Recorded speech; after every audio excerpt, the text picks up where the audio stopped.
Assalomu alaykum aziz tinglovchilarimiz.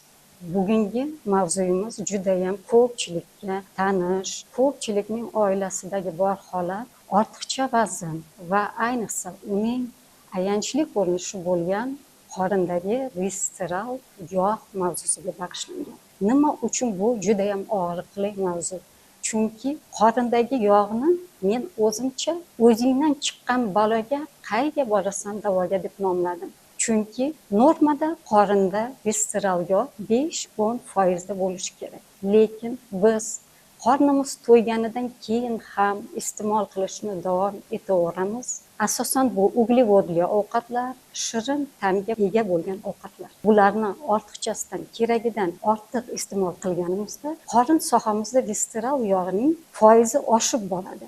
Bu foiz oshgan sari ayanchli jarayonlar kecha boshlaydi. Visceral yog'lar, adipotsit hujayralar asta-sekin ko'paya boradi va ular hajmi osha boshlaydi. Bu adipotsit hujayralar vaqti kelib shishib ketib yorila boshlaydi va bu yog' qatlami tanamizda zaharli chiqindilar to'plami hisoblanadi. Butun tanadagi zaharni o'zida to'play boshlaydi va bu hujayralar nobud bo'lgandan keyin bu zaharlarning nomi tibbiyot tilida sitokinlar va enteroleykinlar deb ataladi. Qon bilan birga bu zahar butun tanani zaharlay boshlaydi. Yurakka borganda bu yurak ishemiyasi, yurak infarktiga olib boradi, qon bosimini oshishiga sabab bo'ladi. Eng ayanchli ko'rinish bu jigar gepatozi, yog' to'planishi va sirroz bilan tugashi mumkin. Ko'pchilikni hozir bezovta qilayotgan oyoq og'riqlari, bo'g'im og'riqlari, osteopeniya, suyak yemirilishi, osteoartrozlar, bo'g'imlar yemirilishi, grizhalar, osteoxondrozlar, bular hammasi mana shu qorindagi yig'ilayotgan yog' hujayralaridagi zaharlarning ishi. Yana bitta ko'pchilik e'tibor bermaydigan narsa bu uyqudagi apnoya.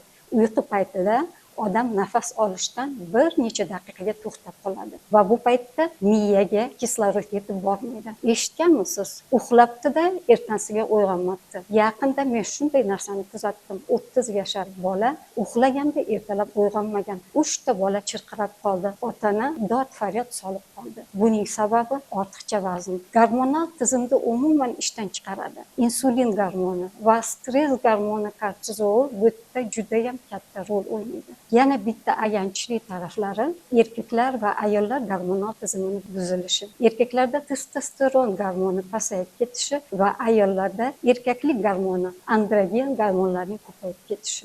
Eng dahshatlisi insulin yog' qatlamlari o'sishi bilan insulin gormoni oshib boradi. Insulin gormoni oshishi esa xuddi xamirga dro'jji solganingizdek xamir ko'payib borgan sari yomon hujayralar, onkologik hujayralar, uxlab yotgan hujayralar uyg'onib, ular ham o'sishni boshlaydi. E'tibor berdingizmi? Hozir juda ham ko'p onkologik kasalliklarning o'sishi kuzatilmoqda. Buning hammasi mana shu qorindagi yog'larning va gormonlarning buzilishining sababi. Xo'p, shunday ekan, nima uchun buni dorisi yo'q? Chunki shifokorlarning o'zida ham qorin o'sib bormoqda. Ular insulinni dori bilan tushira olmaydi. Buning bitta yechimi bor. Bu sog'lom ovqatlanish tizimini yo'lga qo'yish. Agar sizga oilangiz a'zosini har birini sog'ligi sizga juda ham muhim bo'lsa, men hozir hamma meni eshitayotgan ayollarga murojaat qilmoqdaman. Siz izohlarda ha degan so'z qoldiring. Agar tezda oilangizni, butun oilangizni sog'lom ovqatlanishga, o'sishga sekin-sekin o'rgatmas ekansiz, hozirgi